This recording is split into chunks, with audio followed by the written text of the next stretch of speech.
Science میں اور قرآن میں ویسے تو خیر کوئی تفاوت نہیں ہے، اور اکثر جو قرآن نے جو حقائق پہلے بیان کیے ہیں سائنس ابھی ان کی تائید کر رہی ہے، لیکن ایک تفاوت یا فرق بڑا واضح ہے جو مجھے اکثر کھٹکتا رہتا ہے کہ اس کی اگر آپ توضیح کر سکیں تو سائنس کے حساب سے، اور میں چونکہ دماغ کا ڈاکٹر ہوں اس لیے، اور آپ بھی ڈاکٹر ہیں، آپ بھی جانتے ہیں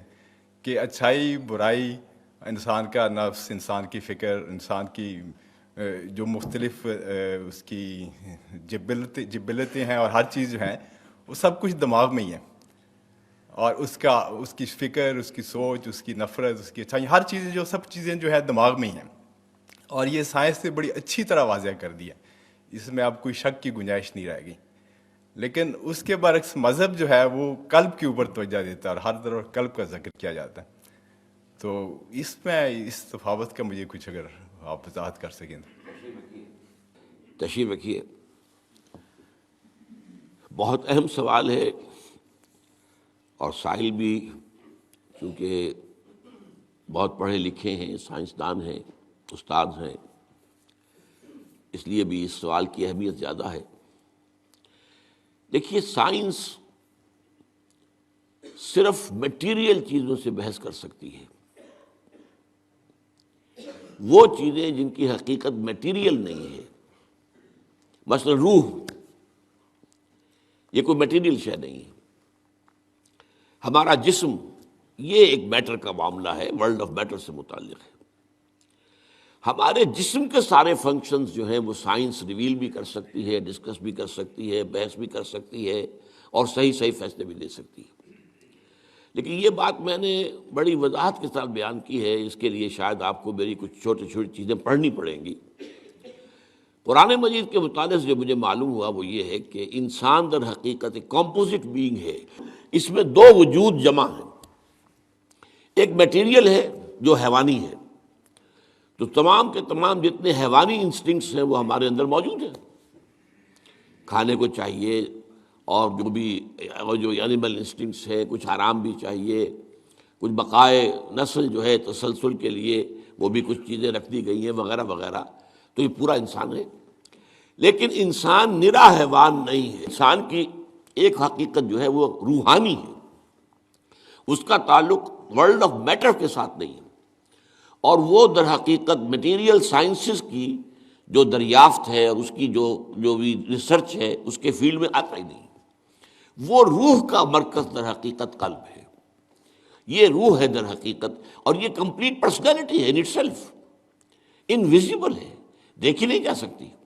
لیکن یہ ہے کہ یہ در حقیقت، اور اس کی تخلیق ہمارے ان جسموں کی تخلیق سے بہت پہلے ہوئی تھی، بہت پہلے، یعنی جس کو کہ یہ کہتے ہیں بگ بینگ۔ بگ بینگ سے میٹر اور میٹیریل یونیورس جو ہے اس کا آغاز ہوا ہے۔ پرائر ٹو دیٹ فرشتے اور ارواح انسانیہ اس سے پہلے پیدا کیے گئے، اور وہ نور سے پیدا کیے۔ انہی دنوں میں نے حدیث کے درس کے ضمن میں بھی اس کی تفصیل بیان کی، حدیث نمبر 4 جو 40 نووی میں ہے۔ تو یہ روح اور حیوان، اور حیوان میں جسم کا اور اس کے ساتھ جان بھی، حیوان تب بنتا ہے جبکہ وہ انسان، وہ جو اس کا جسم اور جان دونوں سمجھے۔ عام مغالطہ ہمارے ہاں یہ ہے کہ یہ روح کے معنی ہے جان، نہیں، جان تو کتے میں بھی ہے، بلے میں بھی ہے، جان تو گھاس کا جو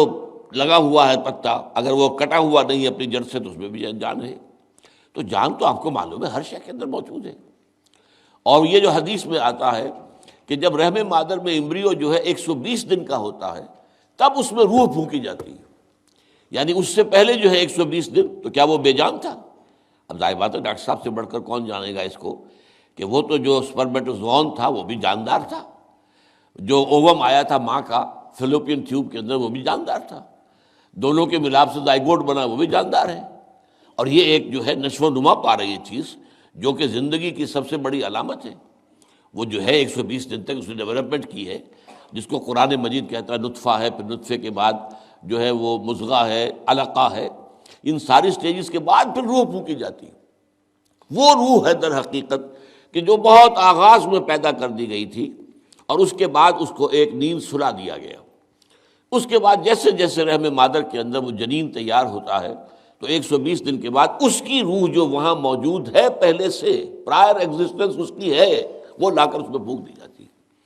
یہ اصل میں حصہ دین کی حکمت کا ایسا ہے جو آج کل عام طور پر بالکل نگاہوں سے اوجھل ہو گیا۔ عام طور پر تو ہمارے اچھے اچھے علماء اور جدید مفکرین خاص طور پر روح کے علیحدہ وجود ہی کے قائل نہیں ہیں۔ اب یہ روح کا اگر علیحدہ وجود نہیں ہے تو آپ دیکھیے سورہ اعراف کے اندر فرمایا کہ تم سب نے ہم سے عہد کیا تھا الست بربکم قالوا بلا، وہ کون تھے سب؟ ظاہر بات ہے اس وقت تک تو ابھی تمام انسان تو ایک وقت میں جمع نہیں ہو سکتے تھے،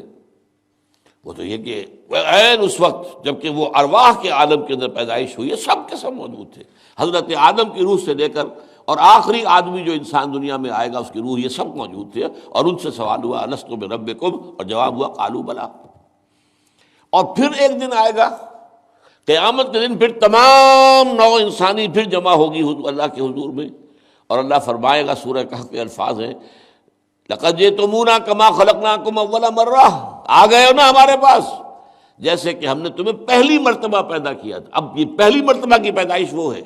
جو عالم ارواح میں ہوئی ہے، دوسری مرتبہ کی پیدائش وہ ہے جو اس عالم مادی کے اندر، یہ جو مٹیریل ورلڈ کے اندر پیدا ہوئی ہے۔ میری پیدائش 76 برس پہلے ہوئی ہے، اس سے پہلے میرے اس جسم کا وجود کوئی نہیں تھا، میری روح موجود تھی، اگرچہ وہ ایک جگہ پر اللہ تعالیٰ کے ہاں ایک کسی سٹور کے اندر تھی لیکن موجود تھی۔ تو دل اصل میں مرکز ہے روح کا،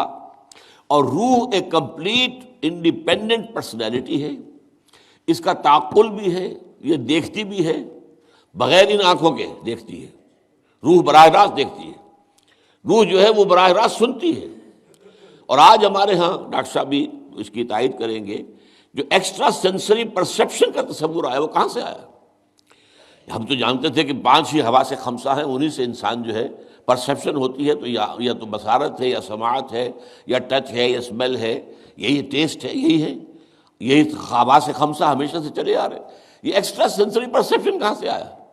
تو معلوم ہوا کہ اب تسلیم کیا جا رہا ہے کہ کچھ ہیں صحیح چینلز دوسرے بھی جو انویزیبل چینلز ہیں، اور ان کا تعلق جو ہے وہ دل کے ساتھ ہے، اور دل جو ہے وہ در حقیقت وہ ہے مقام روح کا۔ تو یہ روح اور جسم یا حیوان مل کر انسان بنتے ہیں۔